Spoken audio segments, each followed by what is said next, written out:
Media మిత్రులకు, electronic and print media మిత్రులందరికీ నమస్కారాలు తెలియజేస్తూ పిలిచిన వెంటనే మాకు మీడియా మిత్రులు సహకరించిన దానికి కృతజ్ఞతలు తెలియజేసుకుంటూ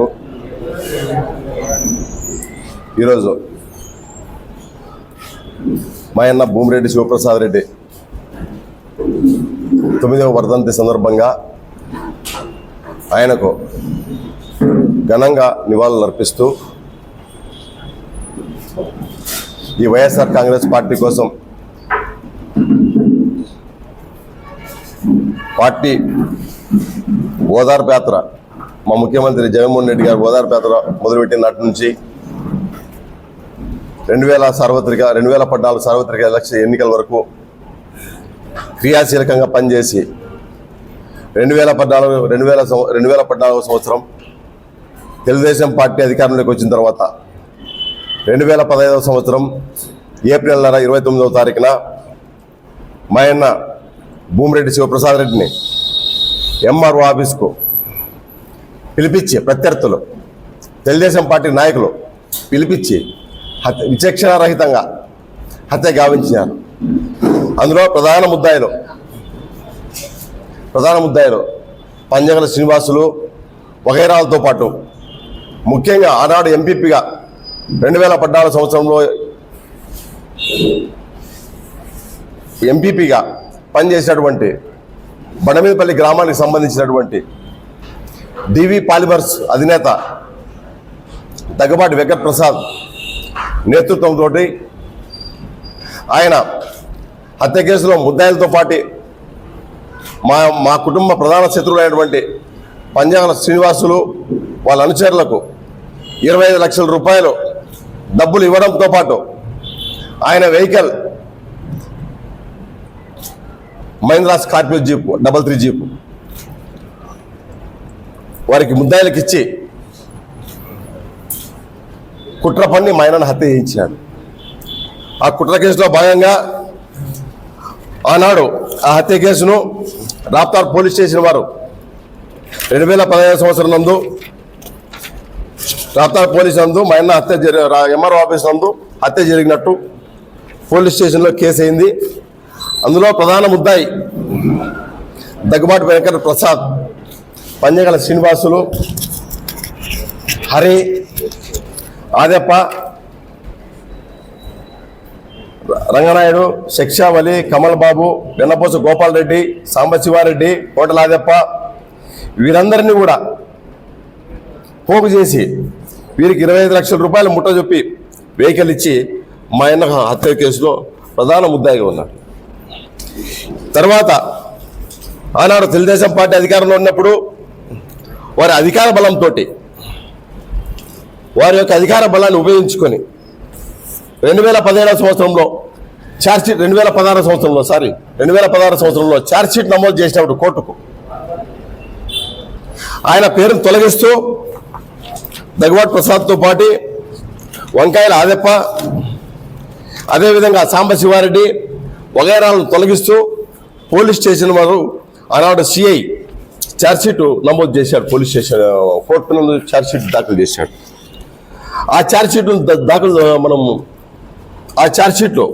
వీళ్ళు తొలగించి ఛార్జ్షీట్ వేసినారు.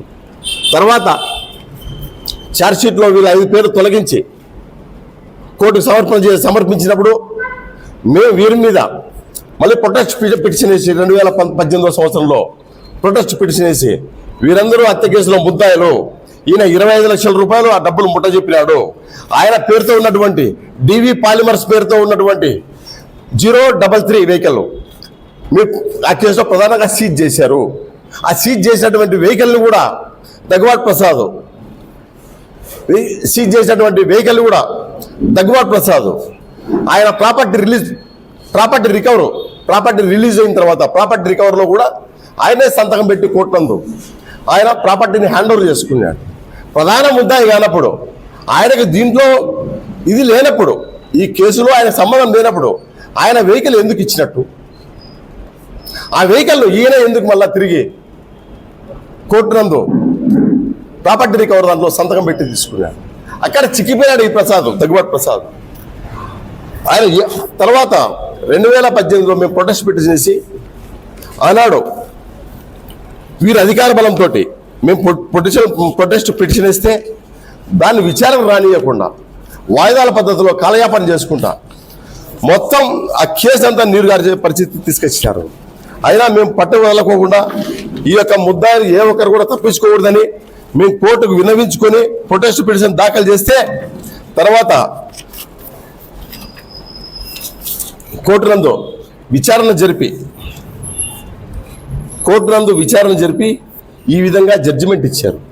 ఈ 5 మందిని కూడా 5 మందితో పాటు SHO social station house officer SHOని కూడా ఇంప్లీట్ చేస్తూ 6 మంది మీద మళ్ళీ వీళ్ళని విచారణ జరపాల. వీరి మీద వీరిలో ప్రధాన ముద్దాయి దగ్గుబాటి ప్రసాద్, అదేవిధంగా సాంబశివారెడ్డి, అదేవిధంగా హోటల్ ఆదెప్ప, వీరంతా ప్రధాన ముద్దాయిలు.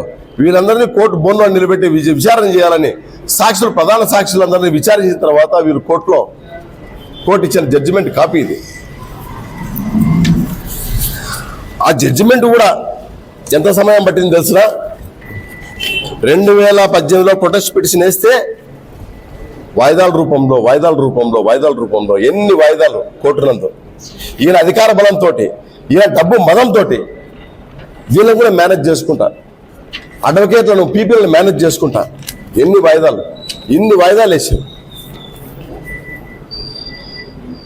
కోర్టులు కూడా ఒక ముద్దాయిని విచారించడానికి ఇంత కాలయాపన జరిగింది.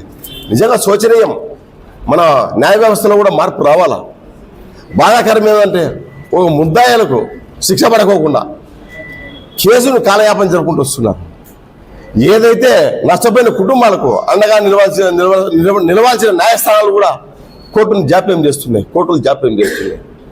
ఈయన హైకోర్టు పోయి మళ్ళీ స్టేలకు పోయినాడు. ఈయనకు దమ్ము ధైర్యం ఉంటే, ఈయనకు ఆ కేసులో నాకు సంబంధం లేదనుంటే విచారణకు సిద్ధపడాలి. కానీ కోర్టులు ఎందుకు ఏ విధంగా కోర్టులను మేనేజ్ చేసుకుంటా, ఆడ ఈడ డబ్బులు ఖర్చు పెట్టుకుంటా, కోట్లాది రూపాయలు ఖర్చు పెట్టుకుంటా, నేను ₹1,00,000 ఖర్చు పెడితే ఆయన ₹1,00,00,000 ఖర్చు పెడుతున్నాడు అడ్వకేట్లకు. నా శక్తి ₹1,00,00,000 ఒక అడ్వకేట్కు ₹1,00,000 జీతం ఇవ్వాల్సి వస్తే, ₹1,00,000 వాళ్ళు ఫీజు ఇవ్వాల్సి వస్తే ఆ ₹1,00,000 మేము ఇస్తే ఆయన ₹1,00,000 ఇస్తున్నాడు అగెన్స్ట్ క్యాండిడేట్ అడ్వకేట్లను. అంతమందిని పెట్టుకొని కోర్టులు మేనేజ్ చేసుకుంటూ వస్తున్నాడు. ఎట్టి పరిస్థితుల్లోనూ ఇటువంటి ముద్దాయిలకు తెలుగుదేశం పార్టీ ఆశయమియడం మరీ దారుణం. ఇది చింతించాల్సిన విషయము. సభ్య సమాజం తలదించుకోవాల్సిన విషయం ఇది. ఎందుకంటే అనంతపురం హెడ్ క్వార్టర్ గత 50 సంవత్సరాలుగా ఎంతో మంది ఎమ్మెల్యేలు ఎంపీలుగా ఎన్నికైనటువంటి వాళ్ళు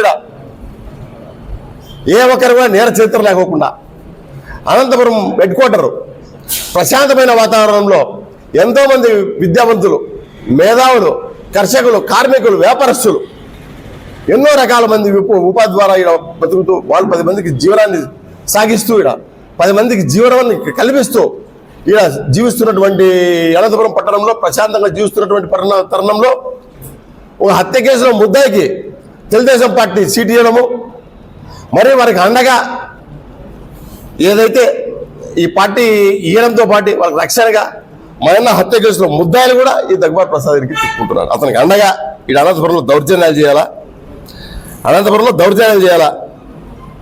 ఇలా బెదిరింపులు దిగాలా, వీళ్ళకి దాడులు దిగాలా, ఏ విధంగా గెలవాలా, డబ్బు బలంతో గెలవాలా. మా అన్న హత్య కేసులో ముద్దాయిలు అనంతపురంలో ప్రచారంలో భాగంగా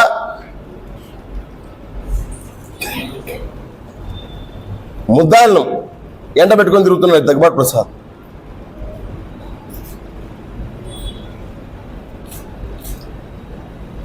ఇటువంటి దగ్గుబాటి ప్రసాద్ ఇటువంటి నేరస్తులను అనంతపురం పట్టణ ప్రజలు గెలిపిస్తే మరిన్ని హత్యలు జరుగుతాయి. అనంతపురంలో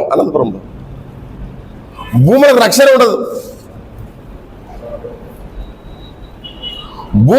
ఉండదు.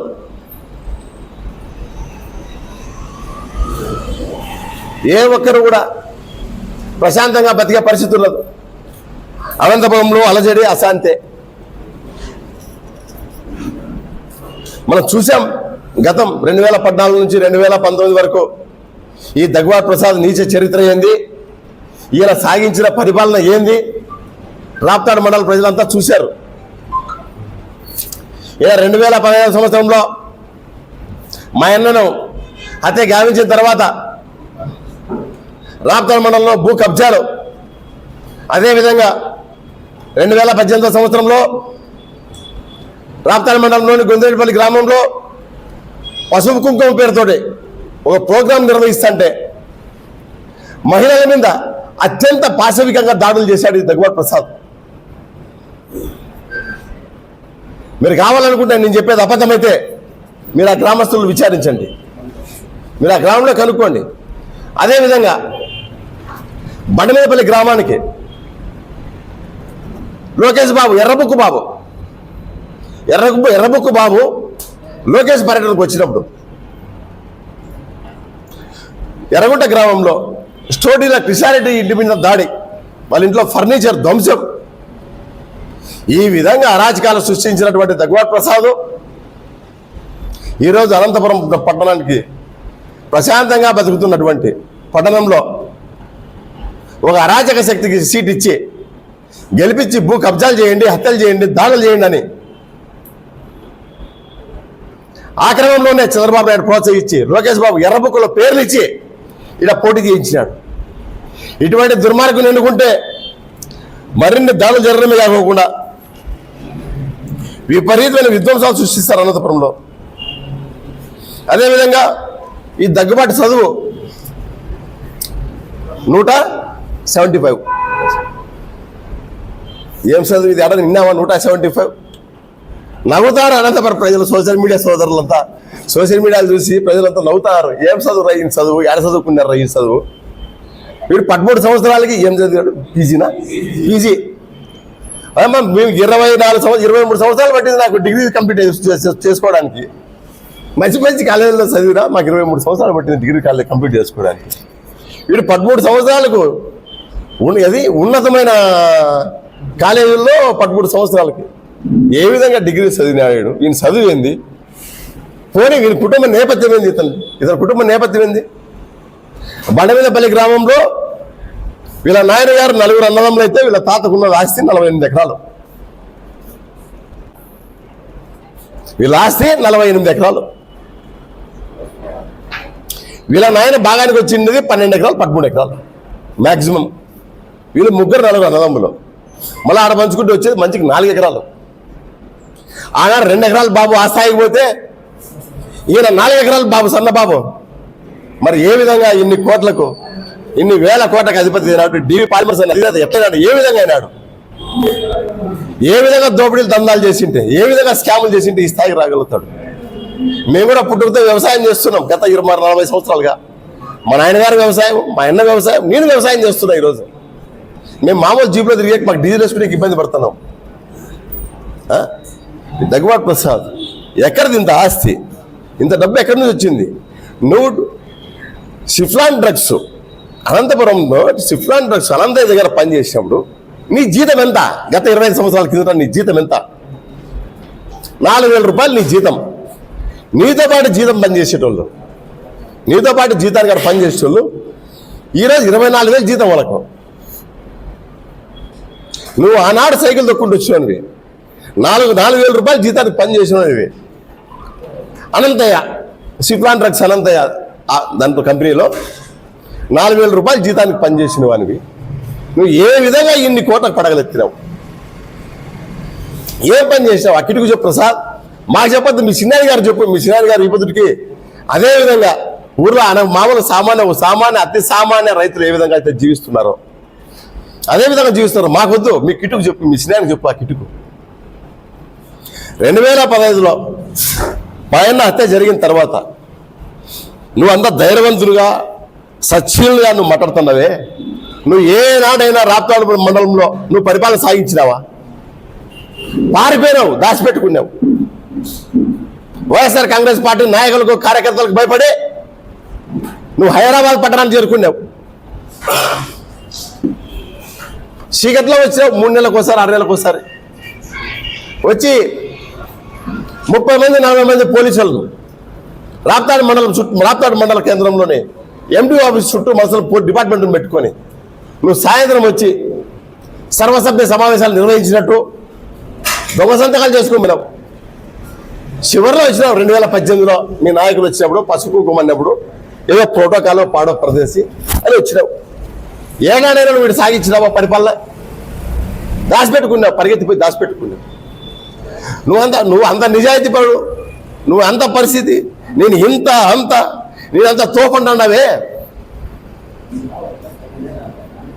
మీరు అంత తోపు అయితే మన 2015 సంవత్సరం 2014 నుంచి 2019 వరకు ఎందుకు పారిపోయినావు? ఎందుకు చీకట్లో సమీక్షలు పెట్టావు రాప్తాడు మండలంలో?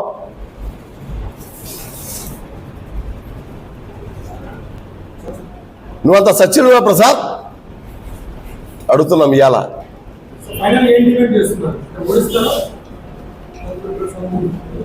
పట్టణ ప్రజలే కాదు, పట్టణ ప్రజలు ఇంకా ఉన్నాయి, ఈ అక్రమాలు ఉన్నాయి,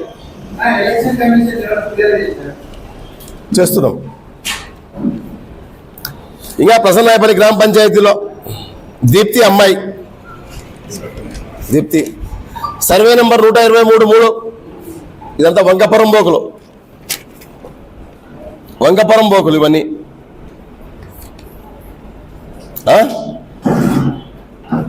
దీని మీద గతంలో కలెక్టర్కు ఫిర్యాదులు ఇచ్చాం, దీని మీద చర్యలు తీసుకుంది.